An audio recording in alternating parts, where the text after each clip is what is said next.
ሰላም ውድ የንጋት ኪችን ቤተሰቦች እንዴት ናችሁ? ዛሬ ይላችሁ የመጣሁት የቡጥጫ አሰራር ነው። እንደዚህ እንደምታዩት በጣም የሚያምር ቡጥጫ አብረን እንሰራለን። እሺ ቤተሰቦቼ ግብአቶችን አዘጋጅቻለሁኝ። በዋነኝነት የሽምብራ ዱቄት ያስፈልገናል። በደቃቁ የተከተፈ ቃሪያ፣ ቲማቲም፣ ቀይ ሽንኩርት፣ ጨው፣ ነጭ ሽንኩርት፣ ኮረሪማ፣ ውሃና ዘይት እነዚህ ዋና ዋና ግብአቶቻችን ናቸው ማለት ነው። እሺ አሁን ውሃችንን እንጥዳለን። ውሃችንን እንደምናገነፋው የሽምብራ ዱቄት ልክ ነው የምንጨምረው። ትንሽ ጨው ጨምራለሁኝ። እንደዚሁም አንድ ሾርባ ማንኪያ የሚሆን ዘይት ጨምርበታለሁ። ከዛ እንዲፈላ አድርጓለሁ ማለት ነው።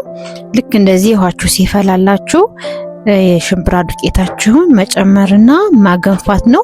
ልክ ገንፎ እንደሚገነፋው በደንብ አድርጋችሁ ትልጉታላችሁ፣ እንዳይጓጉልባችሁ ተጠንቅቃችሁ።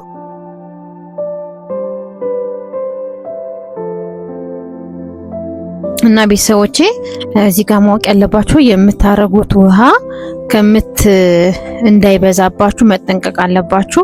አንድ ይከላላ ለመመለስ ስለሚከብድ ማለት ነው። ከዛ እንዳያችሁት ትንሽዬ የሞቀ ውሃ ጨምሬ ድጋሚ እልከዋለሁኝ። በደንብ እንዲበስል ማድረግ አለባችሁ ማለት ደጋግማችሁ የላጋችሁ ትንሽ ሙቅ ውሃ ጠብ ያደረጋችሁ ማብሰል ነው። የሞቀ ውሃ ግዴታ ነው። ቀዝቃዛ እንዳታረጉ። ቀዝቃዛ ካደረጋችሁ የምትፈልጉት አይነት ሽምብራ አይመጣላችሁ፣ የሚበላሽባችኋል። በተቻለ አቅም ሞቅ ያለ ውሃ አድርጉ እና በመጨረሻ እኔ እንደዚህ ደርሶልኛል እና እንዲቀዘቅዝልኝ ወደ ሳህኔ ላይ ወይም ደግሞ ትሪ ላይ አረጋዋለሁ ማለት ነው።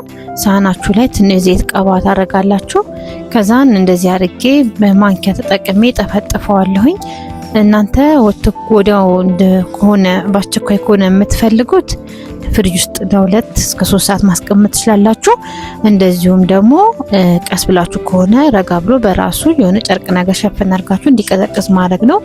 እስከዛ ስልሱን እሰራለሁኝ። እዚህ ጋር በደቃቁ የተከተፈ ሽንኩርቴን እጨምራለሁኝ። ዘይቴ ሲግድልኝ ከዛ ሽንኩርታችንን በደንብ እንጠብሰዋለን።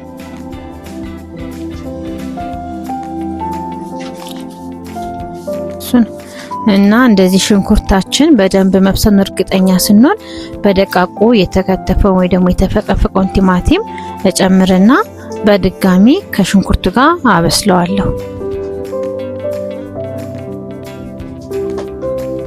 እሺ አሁን በደንብ ተቁላልቶልኛል። ትንሽ ነጭ ሽንኩርት ጨምራለሁኝ። ነጭ ሽንኩርቱንም በደንብ አድርጌ እጠብሰዋለሁ ማለት ነው። እሺ የተወሰነ ጨው ጨምራለሁኝ። እንደዚሁም ኮረሪማ 1 ሻይ ማንኪያ የሚሆን ኮረሪማ ጨምራለሁ። ይሄ ኮረሪማ በጣም ቆንጆ ጣዕም ይሰጠዋል። ከዛ ትንሽ እንዲቁላላ ተወውና እመልሳለሁ።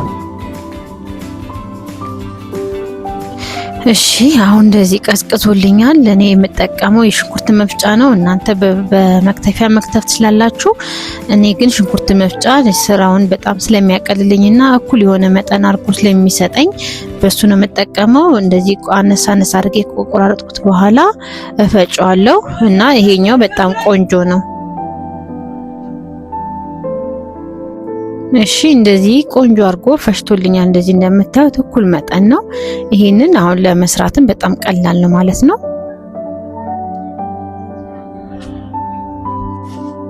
እሺ አሁን ከቁሌቴ ጋር አዋህደዋለሁኝ። እንደዚህ ሁሉንም የፈጨሁትን ካረኩ በኋላ ቀስ እያላችሁ እሳታችሁን በጣም ቀንሳችሁ ማለት ነው። ቢያንስ በትንሹ ለ5 ደቂቃ የሚሆን ከስልሱ ጋር ታዋህዱታላችሁ። ስታማስሉ በጣም ረጋ ባለ መንገድ ነው የምታማስሉት፣ እንዳይቀልጥባችሁ ወይ ደግሞ እንዳይፈራርስባችሁ ማለት ነው። በመጨረሻም ቃሪያችንን እንጨምርና እናዋህዳለን። ቃሪያችንን ከጨመርን በኋላ እሳት ላይ ማቆየት የለብንም። ወዲያውኑ እንደተዋሃደልን አውጥተን ለምግብነት ማቅረብ ነው። እና እንደዚህ ይመስላል ቤተሰቦቼ። በጣም ቆንጆና ቆንጆ አማራጭ ነው። ይህንን ምግብ ከተለያዩ የምግቦች ጋር እንደ አይነት ማቅረብም ይቻላል። እንደዚሁም ለብቻው በዳቦ በእንጀራም መመገብ ይቻላል ማለት ነው። እሺ ቤተሰቦቼ ቪዲዮን ከወደዳችሁት ላይክ አድርጉልኝ። እንደዚሁም ጠቃሚ ነገር ካገኛችሁበት ለሌሎች እንዲደርስ ሼር በማድረግ ቤተሰብነታችሁን እና አጋርነታችሁን አሳዩኝ። እንደዚሁም ሀሳብ አስተያየት ካላችሁ ኮሜንት ሴክሽን ላይ አሳውቁኝ። በቀጣይ በሌሎች ቪዲዮዎችና በአዳዲስ ስራዎች እንመጣለን። እስከዛው መልካም ሳምንት፣ መልካም ቆይታ ይሆንላችሁ።